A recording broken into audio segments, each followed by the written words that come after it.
What's going on, guys? This is Policies here, and welcome back to a brand new video. Something that everybody on the media and on YouTube and on TV is talking about is why Hillary Clinton has not had a press conference for around 275 days, which is almost a year. And that's quite unprecedented. Most of these politicians try to do one every few months or every month to kind of get their name in the media and keep people talking about them and stay engaged with the people. Donald Trump is really good at that. He holds quite a few press conferences. He takes pretty much any question. If he doesn't like the question, he'll straight up tell you, but he'll take the question, he'll do the best he can to possibly answer it. I'm not defending Trump anyway, but it's true that he's quite open with journalists, and so is Marco Rubio, so is Bill Clinton. Barack Obama's okay at it. And Ted Cruz, I've seen him walk on the streets and just talk to anybody. Anybody can ask him any questions. But Hillary Clinton is very weary and very nervous of being around a press corps. Very nervous about doing press conferences. And she hasn't done one now, like I said, for almost a year. And the question is, why is that? The reason I believe she's not giving press conferences is because of the fact that she has so much baggage and so much dirt on her that she just doesn't really want to go through all these issues. She doesn't want to rehash the email scandal. Trump has been hitting on her about it for a long time. The Republicans have slammed her about it. Paul Ryan's constantly bringing it up, and Trump's tweeting about it every single day. She's already talked about it in great depth. She thinks that issue is overplayed, but it's still being fed throughout the media pretty much on a daily. Whenever you turn on MSNBC or Fox News, you see it there.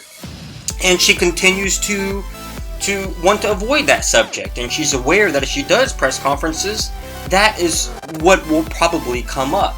And those are questions that Hillary isn't really comfortable with. Hillary Clinton prefers to talk about policy issues.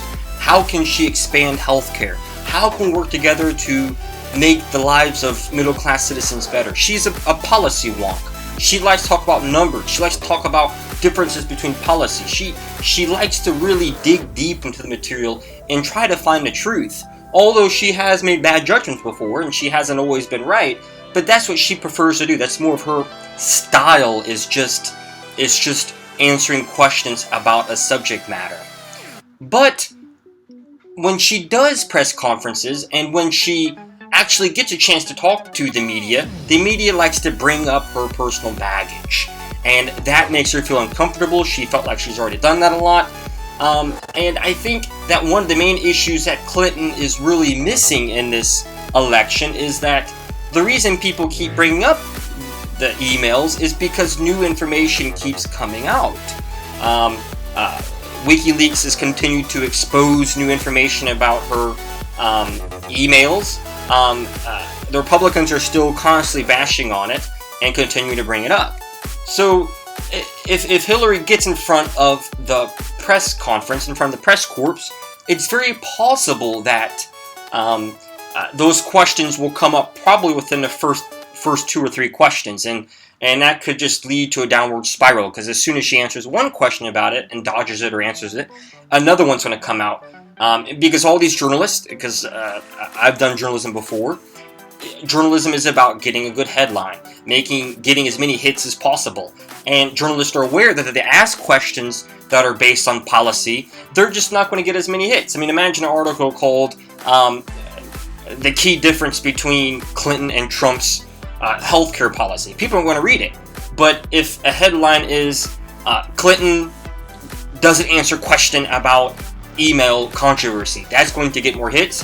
That's going to go, the chances of that going viral are a lot higher, and the chances of that being read by more people is a lot higher than talking about her policies, and she's aware of that. So I think Clinton's playing it right, avoiding a press conference, actually. I don't think it's necessarily hurt her in the polls. Her polls have recently decreased, down from 10 to 12 points, all the way down to Trump actually being higher by 1 point in certain polls, and her sometimes in certain polls only being up by 1 point. So I don't know if the press release is actually, the press conference is actually hurting her, or is it the fact that Trump is actually just doing a lot better after his trip to Mexico and doing a great press conference after that and really hitting it out the park. And like I said, although Trump a lot of times is wrong or he makes mistakes in his speech, he's not afraid to actually talk to people, which I think people think that he might at least be a little bit more open with the media, despite the fact that he's had a very strange and very awkward and sometimes malevolent relationship with the media. So what's Clinton's strategy, Ben? What is she going to do? Can we actually expect a press conference from her in the next 30 days or 60 days before the election? I would say possibly, but chances are probably not a full-style, straight-up press conference. What I mean by that is journalists in a room, hard-hitting journalists, journalists who are seeking for the truth, asking very hard questions, which will probably be centered around her email controversy and less around policy. The reason is I think she's found different strategies, and in fact, Atlantic recently reported an article about how her digital team is trying to find ways online to boost her presence with the people. They've been publishing a lot of articles about her support for the LGBTQ community, how she's been helping out the blacks her whole life, she says, and how she's been fighting for children.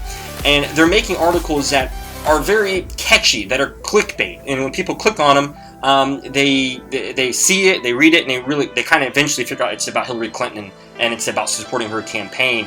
By the time they've read it, it's already been kind of subconsciously brought into their mind and thinking Clinton's better. So I think her strategy is going to be less focused on the press conferences and more on the digital side, where she can control the message, where she can determine what the media is going to see and what the people are going to see. And I believe that her part two of her strategy is going to really focus on the debates. Hillary Clinton is a really good debater, and the great thing about the debates is it's a lot more controlled. There are less follow-ups, and the moderators cannot keep pushing the same issue for longer than probably 10 minutes, because it's only got, I believe, 2 hours. So Clinton is aware that the emails will come up in the debate, for sure, and Trump will definitely bring it up, but it will pass after 10 minutes, and then they will probably fall into policy, talking about healthcare, talking about ISIS, talking about immigration, and that's where Clinton will excel.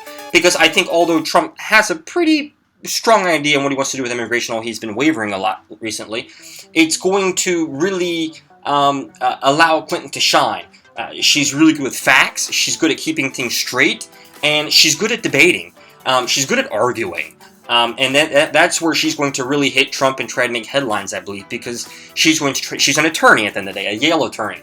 She's worked in big law firms before. And you got to keep in mind, attorneys are built, designed, and bred to debate and to turn your point upside down to make you look wrong. Even if you're right, they'll try to make you think blue is red and white is black. That's the way they operate. So Clinton's strategy is twofold.